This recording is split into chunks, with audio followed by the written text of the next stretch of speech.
I'm standing in front of my manager. The silence between us is deafening. Her eyes are cold, her face like a stone. And suddenly I recognize a feeling I thought I'd long left behind. And this feeling was fear. It's end of November. My team and I are working on a relaunch of our online platform, hoping to catch the holiday sales. Now the client calls me and says that we have to delay this relaunch as she would like to handle the portal management herself. Something like that happened on a very regular basis at my job, and I felt quite safe. But then something happened that really changed me deeply. My then manager said, "Robert, if we have to delay this relaunch, your head will roll." Welcome anxiety, welcome change. A few years ago, I've been invited to a launch of a huge change strategy in one of the big banking houses in Frankfurt. Together with a few hundred employees, I sat in the audience listening to the CEO presenting this strategy, along with a marathon of 250 PowerPoint charts. At the end, his message was simple, and that is what lies ahead to all of us. When asking around, the reaction of the employees was quite similar. They said, "Well, Robert, I don't care. I will not change anything. Beside the fact that I almost didn't understand anything, next year there will be a new plan that will throw everything said today overboard." Resignation. And that's not an isolated case. In an article titled "Employees Are Losing Patience with Change Initiatives," Harvard Business Review refers to a Gartner study that shows that the willingness to support change processes has dropped from 78% in the year 2014 to just 43% in the year 2022. That's what I call change washing, and I encounter every single day in organizations. But here comes the more interesting fact. What people didn't say openly, but rather hinted at indirectly, was something different. And the something was fear. I can relate to this fear. As you know from my personal story, it's familiar. But this fear, in fact, is not a weakness. It is a normal human reaction to change. So the question is, what if we had the courage to face this fear and start to embrace change? This one sentence back then sparked something in me. I don't want to work in such a culture. Such culture is extremely demotivating to employees, while at the same time expecting them to perform continuously. So I started thinking, can I help companies to create a corporate culture where people enjoy the necessary change and are willing to contribute? And if so, might this be the key to success? Can I be the change? Exactly at this moment, my mission was born: to help others to change and enjoy it. I have been working on this mission for many years with a lot of different companies, and there are many things to consider. But today, I would like to give you the 3 key questions that form the starting point to develop this necessary courage. Just asking yourself those questions and answer them honestly is already a step forward. So the first question is, what if I don't change? A friend of mine was in a relationship where she is constantly being controlled, silenced, and broken down. For many years, she tried to please her partner, and it didn't do her any good at all. She changed so much for the worse that it almost cost us our friendship. Nevertheless, we've been again and again discussing all possible consequences that might occur if she doesn't make a change. At some point, the pain was so strong where she had the courage to step out of it.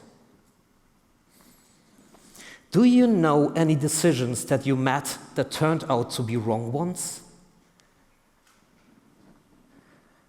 How did it feel as it changed? Back to my situation, I started thinking, what is this doing to me? This one sentence triggered me so much, I couldn't let it go. It brought up emotions I hadn't experienced in the context so far. And they weren't positive at all. Do I have to conform to maintain peace? Do I have to stay out of fear of losing my job? What does it mean to me to give up my convictions? You know, I've been self-employed before and was leading people intuitively. And that was definitely not my leadership style, nor is it today. The only thing I knew is that I don't want to become like them. So I had to make a change. With all those thoughts in mind, the second question immediately appears. And the second question is, what if I could do anything I want? As my friend ended her toxic relationship, she did something for the first time she has ever dreamed of.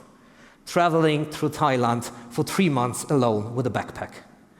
There, for the first time, she tried real authentic Thai food aside of any tourist trails, and even learned a little bit of language to come by. She did whatever she wanted. So it's all about making decisions. I always made decisions quickly, but picture my situation at this time. I've been self-employed before and loved it, with everything that comes with it. Regularly working hours? No. Coming home relaxed and having weekends off? Nope. Always being reachable and make decisions on behalf of my company? Absolutely. But shortly before this happened, my wife and I started discussing having children. And I've always sworn myself, if I had kids, I wouldn't be self-employed. So I left the self-employment for a secure job. A job that outweighed all those disadvantages. And then this happened. And now what? I knew this way of interacting wasn't for me. And even more, it bothered me, it made me angry, it was unacceptable. So I found myself in a dilemma. What should I do? But hey, Robert, what if you could do anything you want? Now, the question that follows has motivated me then and still does today. And the third question is, what if this would be really good? I used to work as a DJ for several years in different clubs. In one of the clubs, the manager came to me and said that she would like to organize a party and is looking for a DJ. Party music, she said. Well, party music, I can do that. So I agreed. As I arrived there, I quickly recognized how different party music can be understood.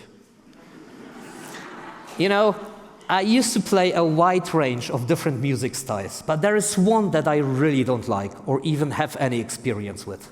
And that is Schlager and German pop music. Now guess what kind of party that was. At first I panicked. What the hell am I going to play for the whole evening? And still, I don't like this kind of music. What then happened was quite interesting.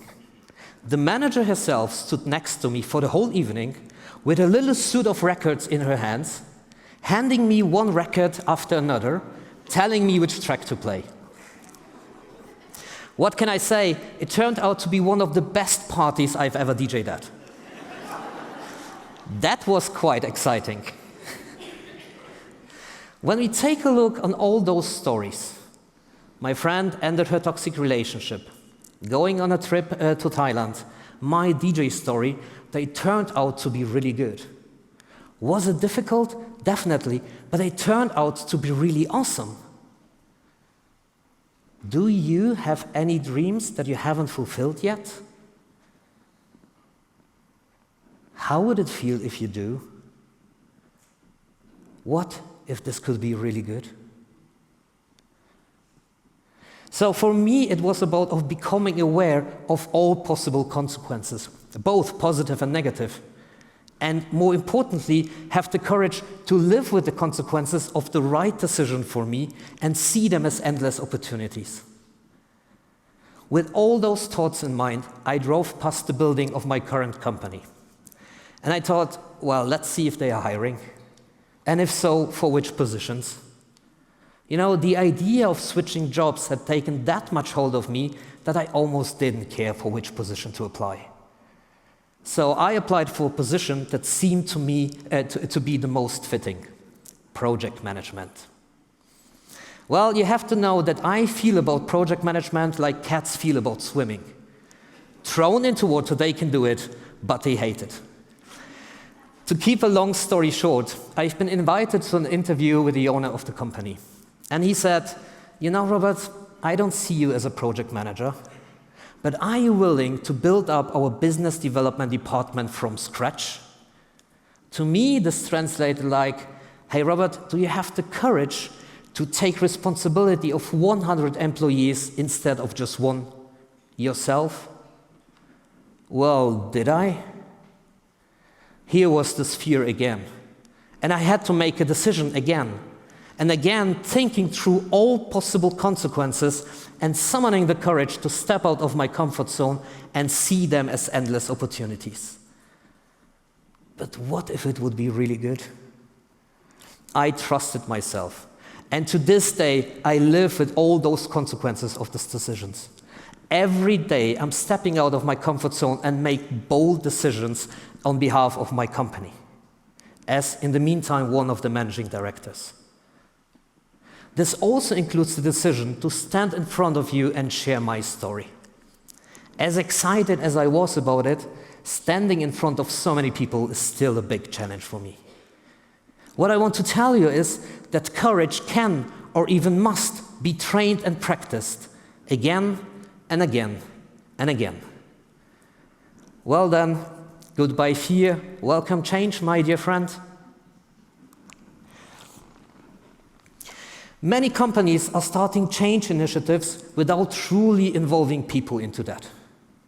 According to a recent Capgemini study from 2024, over 68% of employees don't feel sufficiently involved into those change processes. But wait, aren't they the ones who are supposed to make the necessary changes happen? Don't we see that this approach is not working? That's change-washing. I claim, and my experience proves me right, that each of us has the power to change things within our environment and having fun doing so. A superpower, so to speak. Love it, change it, leave it sounds far too simple. And change has been a constant companion in my life. But here comes the fun fact. Change is obviously part of all our lives. So what if we face it with courage and see change as endless opportunities? If we do that, we trigger change within ourselves. On the one hand, our mindset shifts, our attitude towards change changes, and on the other hand, we take much more personal responsibility for our decisions and actions than before. For you, dear audience, as leaders, encourage this personal responsibility. Let people be authentic, let them be courageous, let them make their own decisions. Let's together create a corporate culture where all of this is possible. Whenever you face a change process where you and your team feel uncomfortable, use those 3 questions as a coaching tool. Answer them honestly for yourself as a leader and then together with your employees. Remember, what if I don't change? What if I could do anything I want? What if it would be really good? Start this mindsetting immediately. And stop this comfortable change washing in the sense of complaining how hard change is and so not changing anything. Ask yourself those 3 questions constantly. Print them out. Remind yourself to use them daily. Follow the answers. This is how we all start to be the change. You have more power than you realize.